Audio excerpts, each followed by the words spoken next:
3월 6일 금요일 조인이 놀이터 뉴스 장전 아침 브리핑 시작합니다. 구독과 좋아요. 먼저 미국 증시입니다. 간밤 미 증시는 하락했습니다. 나스닥 마이너스 0.58%, 다우존스 마이너스 1.75%로 장 초반 잘 버티던 나스닥은 중반부부터 약세를 보였죠. 돌바락제가 있진 않았던 걸 보면 밤중 꽤나 양호했던 경제지표 발표에 이어 FOMC 위원 연설에서 고용시장이 탄탄하고 이란 공습 사태에 따른 공급망 불안이 물가를 자극할 수 있기 때문에 금리 인하를 논하긴 너무 이르다는 매파적 발언이 하락 트리거가 된 듯합니다. 티커맵으로 넘어가 봅시다. 전체적으로 하락한 모습이죠. 반도체부터 살펴보자면 미국 정부가 엔비디아와 AMD의 반도체 수출 시 국가 불문하고 정부의 사전 승인을 검토하고 있다는 소식이 전해졌고, 이는 전 세계를 상대로 한 수출 통제 조치로 해석되며 반도체 전반의 투자 심리가 악화된 것으로 보입니다.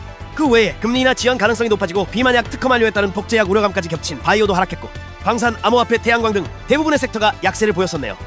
전 거래일 한국시장 복귀입니다. 어제 국내 증시는 역대 최대 상승률을 기록했습니다.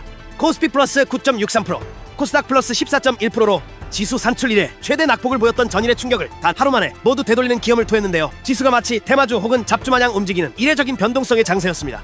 여기서 우리가 주목해야 할 점이 있다면, 개인은 코스피에서 1.8조 원을 순매수한 반면 코스닥에선 1.5조 원을 순매도하며 외인기관과 완전히 상반된 행보를 보였었습니다.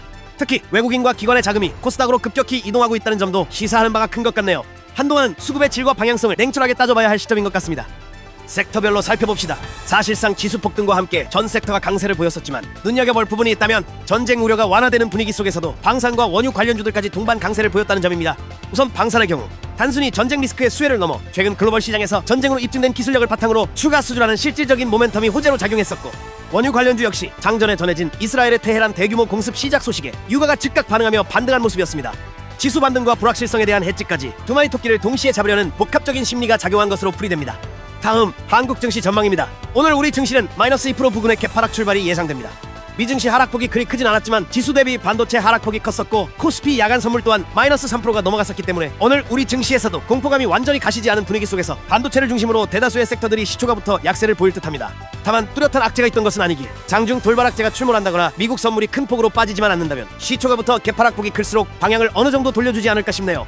개인 관심 섹터를 정리해보자면, 지수 방향성을 체크하기 위해 반도체, 현대차, 조선, 바이오, 2차전지의 수급을 추적하며 장 초반엔 유가 상승과 지수 약세에 따른 해지 역할로 원유 관련주에서 슈팅을 노려볼 수 있겠고, 이후 지수가 반등해준다면 원전, 스테이블코인, 자사주소각 관련주에 관심을 가져볼 듯합니다.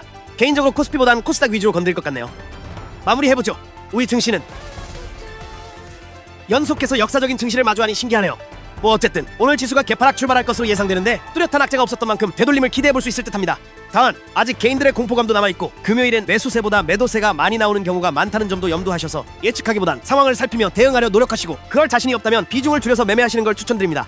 한동안 우리 시장이 하락장으로 추세가 전환될 것 같진 않으니 너무 두려워하지 마세요. 그럼 오늘도 성투입니다.